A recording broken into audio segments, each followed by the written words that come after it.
گرم تپتے ہوئے میدان میں امام حسین علیہ السلام شجاعت و بہادری سے جنگ کر رہے تھے۔ ذوالفقار کی تیز دھار کی وار ایسی تھی گویا آسمان سے بجلی گر رہی ہو۔ تیر اندازوں کی طرف سے تیروں کی بارش ہو رہی تھی۔ آپ کا سارا بدن زخموں سے چور تھا۔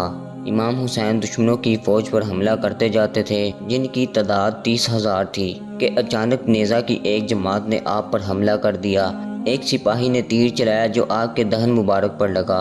امام حسین نے دہن مبارک سے خون چلو میں لیا اور آسمان کی جانب پھینکا اور فرمایا خدایا ان سب کو ہلاک کر اور ان میں سے کسی کو بھی روئے زمین پر باقی نہ رکھ۔ نبی کریم صلی اللہ علیہ وآلہ وسلم کے پیارے نواسے کو اس بے رحمی سے کیوں شہید کیا گیا؟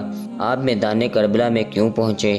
آپ کو شہید کرنے والا لشکر کون تھا؟ ان تمام حقائق کو اس ویڈیو میں ہم مکمل جاننے کی کوشش کریں گے اور کربلا کے اس عظیم واقعہ کو مختصر پیش کریں گے۔ واقعہ کربلا تاریخ اسلام ہی نہیں بلکہ تاریخ انسانیت کا بے حد دردناک واقعہ ہے۔ یہ وہ غم انگیز اور المناک واقعہ تھا جس نے جاندار اور بے جان کو خون کے آنسو رلا دیے۔ آپ صلی اللہ علیہ وآلہ وسلم کے نواسے امام حسین نماز مغرب کے مصلی پر تشریف فرما تھے کہ مسجد میں حکومت کا ایک سپاہی جوتوں سمیت اندر داخل ہوا اور اپنی کمر سے ہتھ نکال کر امام حسین کی طرف پھینکا۔ امام حسین علیہ السلام نے ہتھ اٹھایا اور پڑھا تو عبداللہ نے پوچھا کہ اس میں کیا لکھا ہے؟ فرمایا شام کا حکمران معاویہ ابن ابی سفیان نہیں رہا۔ امام حسین علیہ السلام حکم مدینہ ولید کے پاس پہنچے۔ ولید نے کہا یزید بن معاویہ حکمران بن گیا ہے، اس کی بیعت کیجیے۔ امام حسین نے جواب دیا اہل بیت نبوت کسی کی بیعت نہیں کریں گے۔ امیر معاویہ نے اپنے بعد اپنا جانشین اور عالم اسلام کا خلیفہ اپنے بیٹے یزید کو مقرر کر دیا اور مسلمانوں سے کہا کہ وہ فیصلے کو قبول کر لیں۔ اس وقت مدینہ میں جیت صحابہ کرام موجود تھے۔ مدینہ کے جیت صحابہ نے یزید کے ہاتھوں بیعت کرنے سے انکار کر دیا تھا، جن میں حضرت حسین ابن علی، عبداللہ اور عبد الرحمن ابن ابو بکر کے نام بہت اہم ہیں۔ صحابہ کرام کی مخالفت کی وجہ یہ تھی کہ امیر معاویہ نے اپنے بیٹے کو اگلا خلیفہ مقرر کر دیا تھا جو اسلامی مزاج اور شریعت کے خلاف سمجھا گیا۔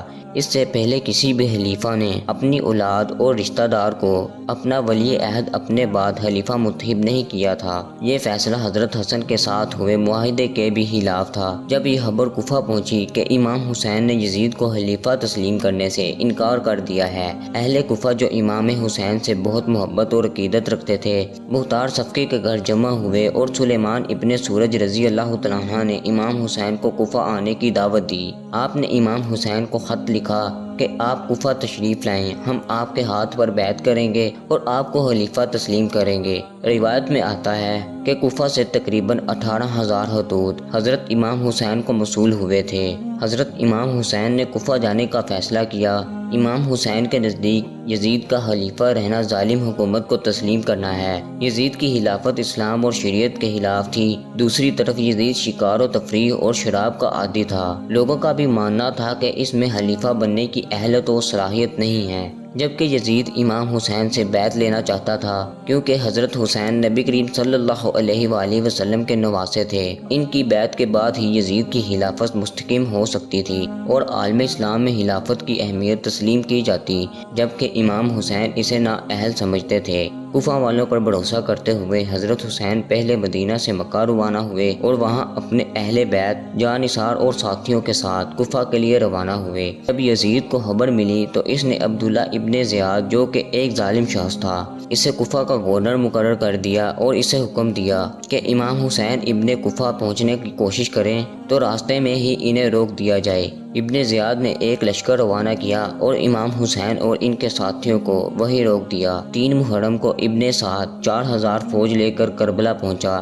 یزید اپنے گورنر کے ذریعے اپنی باتوں کو قبول کروانے کے لیے حسین پر دباؤ ڈالتا رہا۔ جب امام حسین نے یزید کے شرائط کو نہیں مانا تو آخرکار دشمنوں نے فرات پر فوج کا پہرا لگا دیا۔ 7 محرم کے بعد حضرت حسین اور آپ کے پورے جانثاروں اور اہل بیت کو پیاسے رہنے پر مجبور کر دیا۔ آپ کو نہر فرات سے پانی لینے کی اجازت نہیں تھی۔ 3 دن گزر جانے کے بعد جب امام کے گھر والوں کے بچوں کو پیاس لگنے لگی تو حسین علیہ السلام نے یزیدی فوج سے پانی لینے کا کہا۔ دشمن نے پانی دینے سے انکار کر دیا۔ جب 3 دن کی پیاس کے بعد بھی امام نے یزید کی بیعت نہیں مانی تو دشمنوں نے آپ کے خیموں پر حملہ کرنا شروع کر دیا۔